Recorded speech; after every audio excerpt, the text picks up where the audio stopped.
Now, I'll leak one name. That's it. Because it's not going to give away his whole name, his whole account, and there's plenty of people named this name. But Umar, I know ya.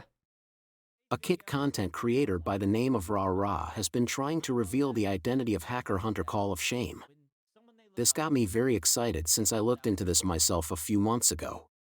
I recommend that you check out his well-produced and acted video on revealing Call of Shame. Rara's main piece of evidence comes from the Wayback Machine. I can corroborate that I also found the same old logos and thumbnails from Call of Shame's YouTube channel from before it was actually for Call of Shame. Based on the name, dimensions, and resolution of this file, I also think this may have been an old profile graphic for Call of Shame's channel. You'll also notice that the colors and art style are similar to Call of Shame's current profile graphic. I have never heard of Rara before, but based on watching his entire video and reading some of his tweets, I think he's either telling the truth and knows the identity of Call of Shame, or he's a liar. I don't think there is a gray area. If I had to make a bet, I'd bet he's lying for the following reasons.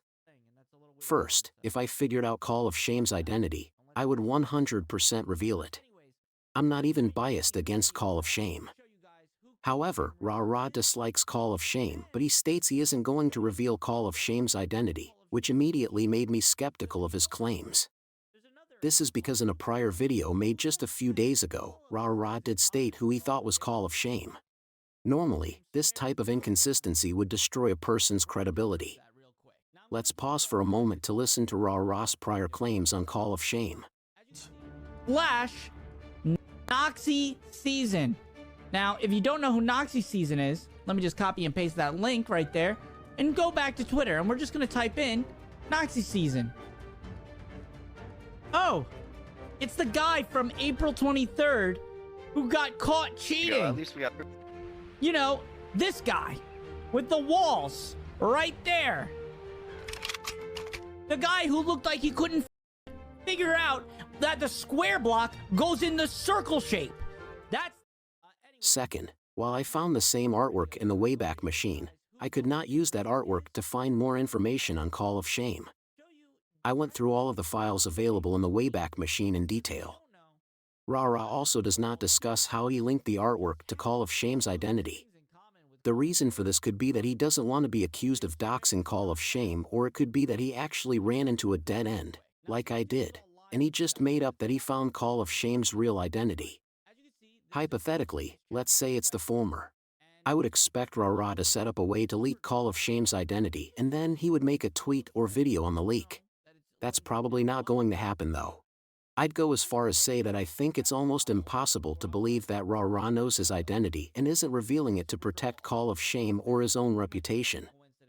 Third, Rara's story isn't consistent.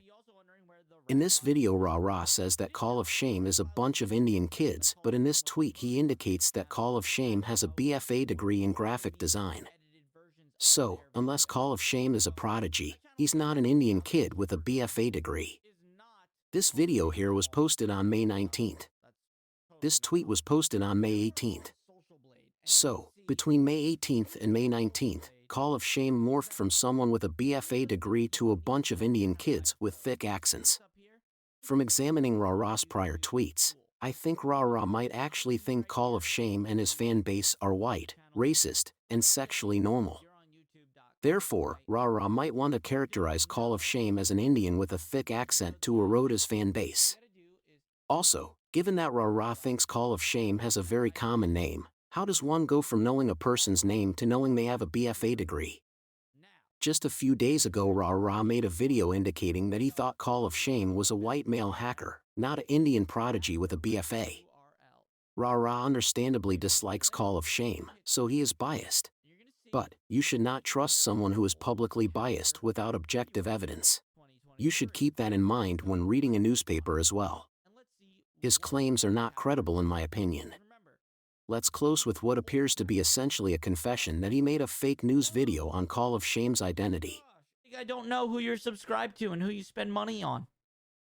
I know you. And I know you're going to say all these things about my last video. But to be completely honest, I put that video out because 1, it was funny. 2, it killed it on Twitter. And 3, Don't you do this every day? You post false news and act like it's your big hit, right? Your whole YouTube channel is fake news. And yet, you're making money off of it, enough to go to Dubai. So, hope you enjoyed this.